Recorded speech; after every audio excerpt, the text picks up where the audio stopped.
Hello kids, in this video I am going to tell you the division of decimal numbers, sometime division of decimal by decimal, division of whole number by decimal, or division of decimal by whole number. Many conditions are there, but once your concept will be clear, so there will be no problem. Any type of division of decimals you can do. So you can see here I have written different type of questions again as I wrote in multiplication. So in the first one decimal number is getting divided by a whole number. whole number मतलब क्यों? क्योंकि यहाँ पर decimal नहीं है और यहाँ पर डेसिमल है, इसलिए डेसिमल नंबर है ये. डेसिमल फ्रैक्शंस भी कहते हैं इसको, डेसिमल नंबर भी कहते हैं. और ये क्या है? होल नंबर है. ठीक है, तो इसको करने के बहुत सारे तरीके हैं, बहुत नहीं एक्चुअली दो ही तरीके हैं.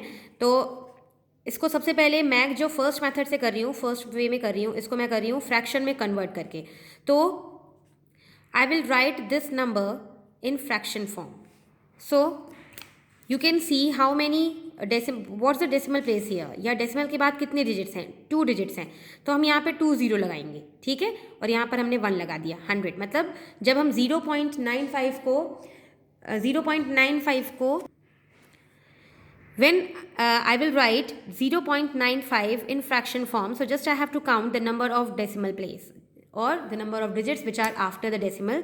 So we had 2 digits here, so I wrote 100 here. ठीक है, so the fraction form of 0.95 is 95 upon 100 and divided by 5 upon 1. दोनों को मैंने फ्रैक्शन फॉर्म में लिख लिया बस.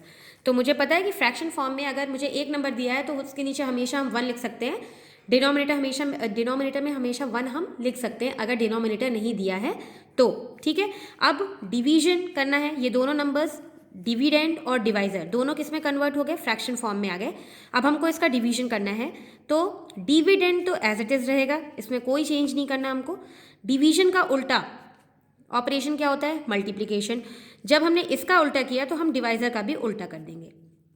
ठीक है, अगर आप यहाँ पे इसको रेसिप्रोकल नहीं करते हो, मतलब आप तो वही चीज़ कर रहे हो ना. डिवीजन हमको 5 अपॉन 1 से करना था और आप क्या कर रहे हो? मतलब आपने 1 अपॉन 5 से डिवीजन करना शुरू कर दिया, मतलब वो रॉन्ग हो जाएगा. जब हम अपोजिट ऑपरेशन ले लेते हैं तो इसका मतलब भी वही है. ठीक है, ये सेम ही चल रहा है. 1 अपॉन 5 से अब हम क्या कर रहे हैं? इसका मल्टीप्लिकेशन. 5 से हमें डिवाइड करना था मगर अब हम 1 अपॉन 5 से इसका मल्टीप्लिकेशन कर रहे हैं, रेसिप्रोकल लेते हैं हम. ठीक है, अब आप यहाँ पर चाहो तो सिंप्लीफिकेशन कर सकते हो. जैसे मुझे बनता है इसलिए मैं सिंप्लीफिकेशन कर रही हूँ. आपको 95 को 5 से डिवाइड करके देखना पड़ेगा. एक चीज़ याद रखो बेटा आप लोग कि जब भी कोई नंबर एंड होता है 0 या 5 से तो वो हमेशा 5 से डिविजिबल होता है, मतलब रिमाइंडर 0 आएगा. 5 1 ज़ा 5 एंड 5 9 ज़ा 45. अगर आपको टेबल अच्छे से बनती है तो 19 5 ज़ा 95 होता है. ठीक है, 19 5 ज़ा 95 होता है, डायरेक्ट भी कर सकते हैं. तो ये आ गया हमारा 19 अपॉन 100. अब हमारे पास यहाँ पर बचा 19 अपॉन 100 और यहाँ पर बचा 1 अपॉन 1. तो 1 अपॉन 1 से तो हमें कोई फ़र्क नहीं पड़ता. अब अप मल्टीप्लिकेशन करेंगे तो 19 आएगा, डाउन डाउन मल्टीप्लिकेशन करेंगे तो 100 आएगा. Now can we convert 19 upon 100 into decimal form? 19 upon 100. जब आप इसका आंसर लिखोगे तो आप 19 लिखोगे और उसके बाद कितने ज़ीरो हैं यहाँ पे? 2 ज़ीरो. तो हम लोग यहाँ से शिफ्टिंग शुरू करेंगे तो आंसर हमारा कितना आ जाएगा? 0.19. मतलब डेसिमल यहाँ था, इसको यहाँ शिफ्ट करेंगे फिर यहाँ शिफ्ट करेंगे तो answer is 0.19. So when you will divide 0.95 by 5, so with this method the answer will be 0.19. now the other method. अब मैं एक दूसरा मेथड बता रही हूँ. आप किसी भी मेथड से सॉल्व कर सकते हो मगर आपके कॉन्सेप्ट्स क्लियर होने चाहिए. अब मैं इसको लॉन्ग डिवीजन मेथड से डिवाइड कर रही हूँ. ठीक है, 0.95 को मैं लॉन्ग डिवीजन मेथड से डिवाइड कर रही हूँ. किससे? 5 से. ठीक है, तो फर्स्ट डिजिट यहाँ पर क्या है? 0 है, तो मैं 5 0 ज़ा 0 मैंने काउंट किया तो ये आंसर कितना आया? 0. अब मेरे पास जो नेक्स्ट डिजिट है वो डेसिमल के बाद है, मतलब हमको डेसिमल के बाद की डिजिट यूज़ करनी है. तो मुझे यहाँ पर कोशेंट में डेसिमल लिखना पड़ेगा. इस वाले पार्ट में कहीं भी डेसिमल की ज़रूरत नहीं है. अब मैंने लिया किसको? 9 को. ठीक है, 5 1 ज़ा 5. ये आंसर कितना आ गया? 4. डिफरेंस कितना आ गया? 4. अब नेक्स्ट डिजिट हम लोग क्या लेंगे? 5. 5 की टेबल फिर से काउंट करेंगे कितनी बार? 9 बार. तो कितना आ गया? 45. और रिमाइंडर हमारा कितना आ गया? 0. So again our quotient is 0.19. ठीक है, आप दोनों मेथड अच्छे से देख लो और कोशिश करो कि आपको ये बने। फ्रैक्शन में कन्वर्ट करना ये आपको हमेशा ही काम आएगा, ये भी चीज़ें काम आएंगी, ये भी चीज़, इसका भी कॉन्सेप्ट आपका क्लियर होना चाहिए कि हम डिवीजन कैसे कर रहे हैं। Now let's see the next question. 88.88 divided by 22। Question तो वैसा ही है, 88.88 डिवाइडेड बाई 22। डेसिमल को हम लोग होल से डिवाइड कर रहे हैं। अब फिर से मैंने इसको क्या किया, फ्रैक्शन फॉर्म में लिखा, अपॉन 100। ठीक है, अब मुझे नहीं लगता कि अपॉन 100 मैंने क्यों लिखा है ये आप लोग को क्लियर नहीं हो रहा होगा। अपॉन 100 मैंने क्यों लिखा है, क्योंकि यहाँ पर डेसिमल के बाद 2 डिजिट्स थी, तो यहाँ पे 2 जीरोस आएंगे। 2 जीरोस का मतलब होता है 100। ठीक है, 2 जीरोस का मतलब 100 होता है, 100 प्लेस होती है। इसको हम डिवाइड कर रहे हैं 22/1 से। Again take the reciprocal of dividend, no not of dividend, you will take the reciprocal of divisor. Divisor का रेसिप्रोकल लेना है। अब देखो ये तो हमें सीधे सीधे दिख रहा है कि हाँ ये कुछ तो कैंसिलेशन होगा, आप इसको डिवाइड कर लो। 0 0 0 वैसे लिखने की ज़रूरत नहीं है, आप डायरेक्ट ले सकते हो। 22 4 88। अब यहाँ पे जब एक 8 आएगा तो हम यहाँ पर क्या लेंगे, 0। ठीक है, क्योंकि ये क्या है, 8 क्या है, 22 से बहुत छोटा था। अब साइड वाली डिजिट भी ले लेंगे हम, तो 22 4 88। तो हमारा आंसर कितना आ गया, 404। तो 22 1 22, 22 404 8888।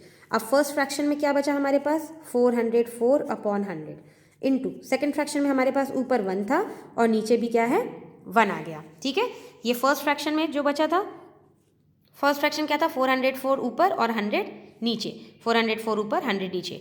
सेकंड फ्रैक्शन में क्या बचा था, 1 ऊपर और 1 नीचे, तो 1 ऊपर और 1 नीचे। अब up multiplication 404 upon down multiplication that is 100। अब हम लोग डेसिमल पे 2 जीरोज हैं तो यहाँ कहीं डेसिमल लगेगा, तो 4.04 is the answer of this question when we have converted the decimal into fraction form. But I think it will be more easier when you will use long division method for this question. So I am showing the solution by long division method also. 88 है मेरे पास, यहाँ पे 22 है, तो 22 4 88 होता है। अब तो पता चल गया, ठीक है। उसके बाद डेसिमल आ गया, तो हम 4 के बाद क्या लगा देंगे, डेसिमल, क्योंकि हम डेसिमल के बाद की डिजिट्स यूज़ करने वाले हैं। अब हमारे पास पहला 8 आया, ये 8 बहुत छोटा है 22 से, तो 0 टाइम्स 22 की टेबल हम काउंट करेंगे, तो हमारा आंसर कितना आ जाएगा, डिफरेंस कितना आएगा, 8। अब हमने ऊपर से नेक्स्ट डिजिट ले ली। अब 22 4 88, ठीक है, तो हमारा आंसर कितना आ गया, 4.04। देखिए दोनों केस में आपको आंसर तो सेम ही मिल रहे हैं, तो मुझे लगता है कि ये मेथड कभी कभी ज़्यादा अच्छी लग सकती है, कभी आपको फ्रैक्शन मेथड अच्छी लग सकती है, डिपेंड्स ऑन यू। ठीक है, और क्वेश्चन पे भी डिपेंड करेगा कि हमको कौन सी मेथड ज़्यादा अच्छी लग रही है या कौन सी मेथड हमको ईजी लग रही है। कई बच्चों को ये चीज़ ज़्यादा ईजी लगती है, मगर कन्फ्यूजन कहाँ होता है, डेसिमल लिखने में कन्फ्यूजन हो जाता है या 0 लिखने में कन्फ्यूजन हो जाता है। ठीक है, अब एक और दूसरे टाइप का क्वेश्चन करते हैं, 12.06 डिवाइडेड बाई 12। हम इसको लॉन्ग डिवीजन मेथड से कर रहे हैं। ठीक है, हम इसको लॉन्ग डिवीजन मेथड से कर रहे हैं सीधे सीधे। तो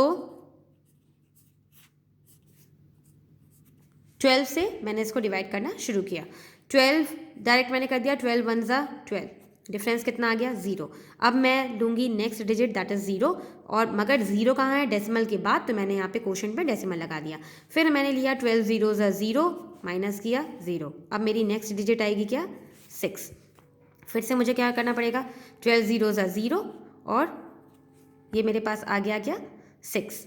ठीक है, अब एक 0 में और लगाऊंगी इसमें, और 12 5 60 कर दूंगी।